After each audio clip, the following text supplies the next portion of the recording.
વડોદરામાં 35 વર્ષથી શાસન કરતું ભાજપાનું શાસન યુસુફ ખાન મહેમૂદ ખાન પઠાણ ઉપર 2012થી એટલે કે 14 વર્ષથી એકદમ જ મહેરબાન થઈ ગયેલું છે।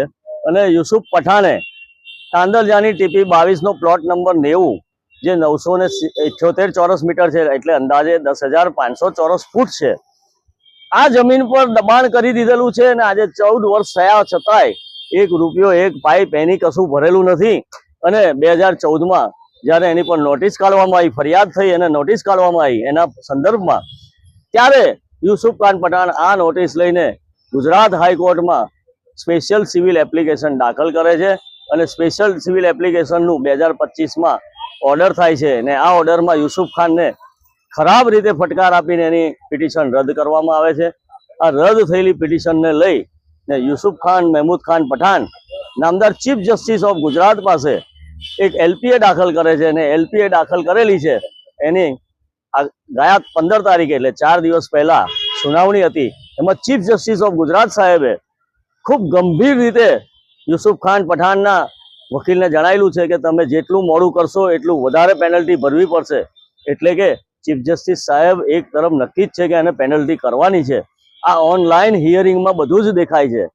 કેસ ચાલુ છે, 4 અઠવાડિયાનો ટાઈમ આપેલો છે, ત્યારે બીજી તરફ આ કોર્પોરેશન યુસુફ ખાન મહેમૂદ ખાન પઠાણ ઉપર મહેરબાન થઈ જાય છે, ફરી મહેરબાન થઈ જાય છે અને કેસની સુનાવણી આગામી 4 અઠવાડિયા બાદ થાય એ પહેલા ફરી આ પ્લોટની હરાજી ગોઠવી દઈ, નવો ભાવ કરી ને ફરી હરાજીનો સમય ગોઠવી દઈ અને યુસુફ ખાન પઠાણને આપી દઈ અને નામદાર કોર્ટને મુશ્કેલીમાં મૂકવાનો કે અપમાનિત થવાનો વારો આવે એવું સર્જન કરી રહ્યા છે।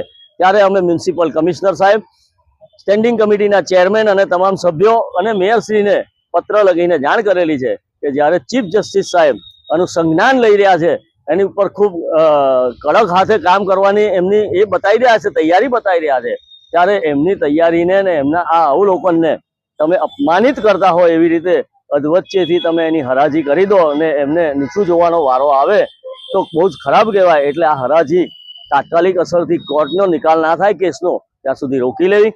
નંબર બીજી વાત એવી છે કે આ યુસુફ ખાન પઠાણે 2012થી 2026 એટલે કે 14 વર્ષ આનું દબાણ કરેલું છે। તો કોર્પોરેશનના નિયમ મુજબ કોર્પોરેશનના પ્લોટ જ્યારે કોઈને ભાડે આપવામાં આવે ત્યારે ₹15 પ્રતિ ચોરસ મીટરથી ₹40 સુધી પ્રતિ દિવસના લેવામાં આવતા હોય છે। તો આ માત્ર મિનિમમ ₹15 ગણીને આ 14 વર્ષનું આપણે આ પ્લોટની ગણતરી કરીએ તો ₹7.5 કરોડ રૂપિયા એને માત્ર ભાડાની લાગતો ભરવાની થાય એ વસૂલ્યા વગર આ હરાજી કરવી નહીં।